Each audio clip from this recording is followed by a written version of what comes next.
thina sisiphiwe nguJehova leso sipho esinaso singabile leso sipho ubaba sizuzileyo bathanda sona ngempela phezu kwezintaba nazo singamandla leso sipho kubaba sifumeneyo simpilo leso sipho kubo abasamkeleyo leso sipho singuJesu esisiphiweyo thina uyisipho esikhulu kubo abamfumeneyo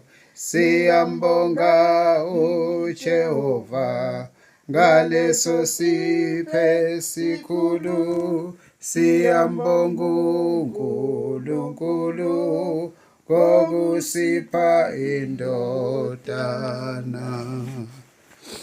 John 4 verse 10. Kulelo khuzana siqale ukufunda, siqale last week sizofunda lencwadi kaJohane yonke. Silo sifunda chapter by chapter. uJesu ukhuluma nowesifazane waseSamariya.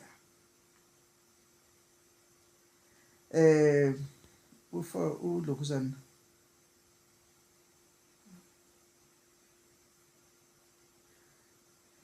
ngiqalele phansi ngizethu ku-5 u-6.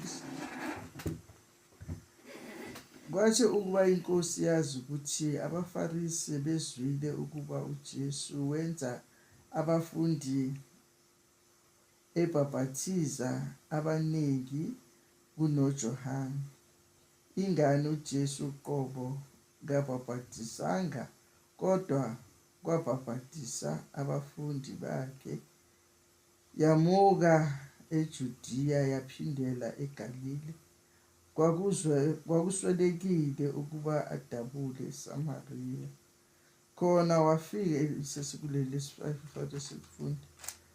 wafika emzini waseSamariya ogama lawo liyisiKhari eduze nesiqinti uJakobo asinika uJosefa indodana yakhe.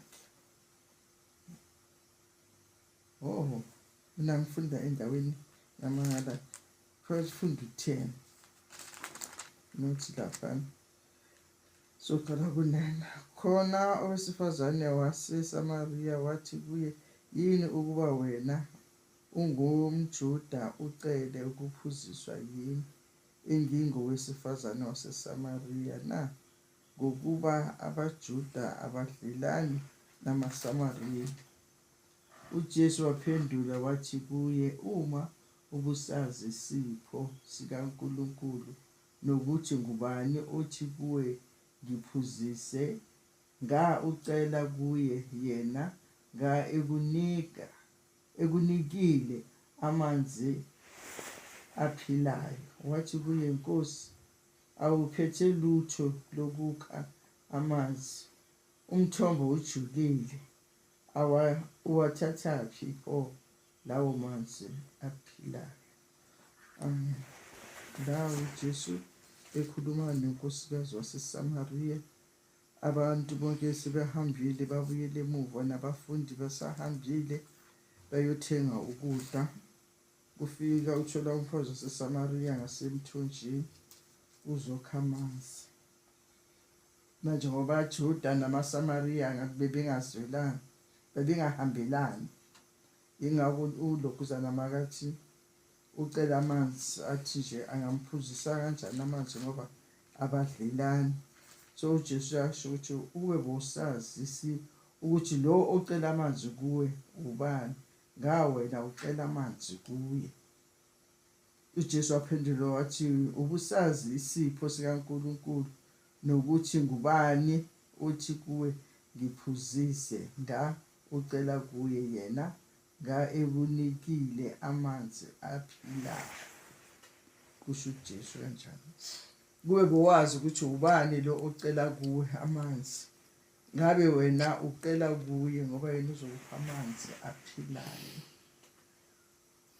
Wathi kuye Nkosi, awuphethe lutho lokukha amanzi. Umthombo ujulile, uwathatha pho lawo manzi aphilayo. Siyabonga ukuthi amanzi sawabona aphuma ohlangothini kaJesu Kristu. Uma ebethele esiphambanweni baphuma igazi namanzi. Lamanzi langa aphilisayo. Amanzi ayizwi kaNkulunkulu ukuthi uma sowathathile awusezokoma. Uzowathatha uphuze njalo kuwo. Mawoma vula ivesi, ucabanga ivesi, uthole sokholiseka ivesi oliphuzayo ngoba amanzi la ayizwi likaNkulunkulu. Njengakathi ngabe ucela kuye. Kanti wena omkhulu beyigcina la kulokhuzana ku-11. Wathi kuye Nkosi, awuphethe lutho lokukha amanzi. Umthombo ujulile, uwathatha pho lawo manzi aphilayo. Yena ebona umthombo yipitsi ngoba sikhule lapha e-Everton. Lapha yonke eBosmont Farm lapha e-Everton kuhamapitsi. Kuba yi-robbery chain ibambe emere ishona phansi. Ikhuphule futhi ize namanzi sithulele emabhakedeni kanjalo amabhakede azagcwala. Ilo mthombo ojulile, amapitsi siwabonile thina esikhulayo, mhlawumbe nina nobonanga nwasi amapitsi. Uyawabona reqwaqwa bekhona bengekho thina la e-Everton besilokhuzana ngokukhona amapitsi sikha ngawo.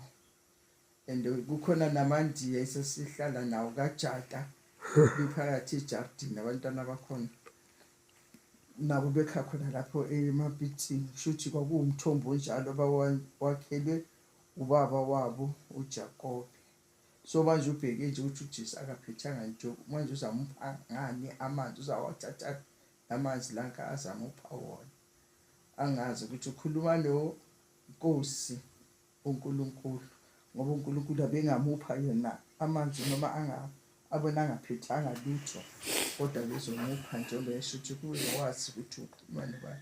Ngawucela kuye akupha amanzi ukuthi ungasophinde uwome. Siyambonga uNkulunkulu ngalamazwi lana ukuthi uJesu wayekhuluma lamazwi kumfazi waseSamariya owayize emthonjeni azokha amanzi. Kodwa ubonakalayo wabuyela seke namanzi aphuphuma esiswini sakhe ngoba washiya nembiza yakhe. Wabuyela emuva eyobatshela isimanga sendaba somuntu uJesu. Ngawo yingako lapho ukuthi sinesipho esikhulu esisiphiwe uNkulunkulu. Leso sipho esinaso sinabile leso sipho kubo abasizuzileyo. Bathanda sona ngempela phezu kwezinto abanazo. Leso sipho singuJesu. Abasizuzileyo bathanda sona ngempela phezu kwezinto abanazo. Ngoba yazi ukuthi nje ziyadlula zonke lezinto, kepha amazwi kaNkulunkulu mayehleli kuwe. Leso sipho esingamazwi kaNkulunkulu, leso sipho siwukukholwa, siyahlala kuwe. Noma ezinye izinto zingamuka zithathwe, kodwa lesi sipho sihleli, akunamuntu ozasithatha. Siyabonga. Sisingabuyela eculweni unumber 3-5. Singamandla leso sipho kuBaba sifumeneyo, simpilo leso sipho ngoba abasamkeleyo. Leso sipho singuJesu esisiphiweyo thina, uyisipho esikhulu kubo abamfumeneyo. Siyambonga uJehova ngaleso siphe sikhulu siyambonga uNkulunkulu ngokusipha indodana.